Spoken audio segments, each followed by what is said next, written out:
Hello বন্ধুরা, বাংলা সলিউশনের পক্ষ থেকে সকলকে স্বাগত জানিয়ে আজকে পর্যালোচনা শুরু করতে চলেছি। কোন খাবারে কি গুণ, কত ভিটামিন ও এনজাইম, কত আয়রন আছে তারই সত্য মিথ্যা যাচাই নিয়ে আমি আপনাদেরই বন্ধু প্রণয় আপনাদের চ্যানেলে পর্যালোচনা করব। আজকে গুড় ও চিনির উপকারিতা ও অপকারিতা নিয়ে পর্যালোচনা করব। গুড়ের প্রধান উপকারিতা: 1. গুড় প্রাকৃতিক মিষ্টি যা আয়রন, ম্যাগনেসিয়াম, পটাশিয়ামের মতো খনিজে ভরপুর। এটি হজম শক্তি বাড়ায়, লিভার পরিষ্কার রাখে, রোগ প্রতিরোধ ক্ষমতা শক্তিশালী করে, রক্তাল্পতা কমায় এবং ঠান্ডায় কাশি সারাতে সাহায্য করে। পরিশোধিত চিনির চেয়ে গুড়ে বেশি পরিমাণ খনিজ থাকে। 2. এটি পাচক এনজাইমকে সক্রিয় করে এবং কোষ্ঠকাঠিন্য দূর করে। 3. রক্তে হিমোগ্লোবিনের মাত্রা বাড়াতে সাহায্য করে, যা অ্যানিমিয়া প্রতিরোধ করে। 4. শরীর থেকে ক্ষতিকারক টক্সিন দূর করে লিভারকে ডিটক্সিফাই করতে সাহায্য করে।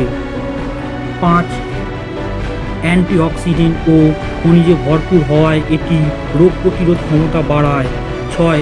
শক্তি সরবরাহে ধীরে ধীরে শক্তি নির্গত করে, যা শক্তি স্থায়ী এনার্জি দেয়। 7.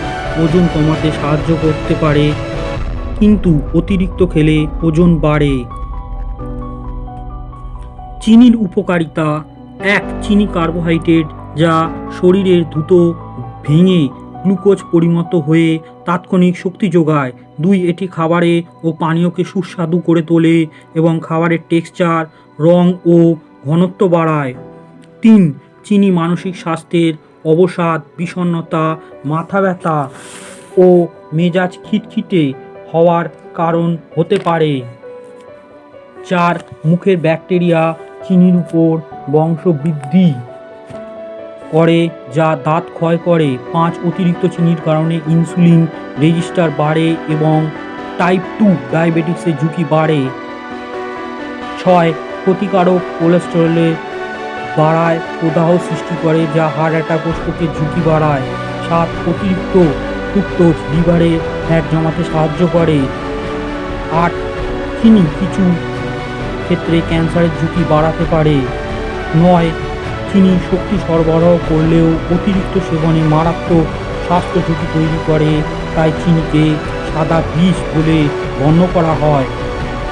এবার কোনটা খাবেন আপনাদের চয়েস। আর ভিডিও ভালো লাগলে লাইক, কমেন্ট, শেয়ার এবং সাবস্ক্রাইব করতে ভুলবেন না।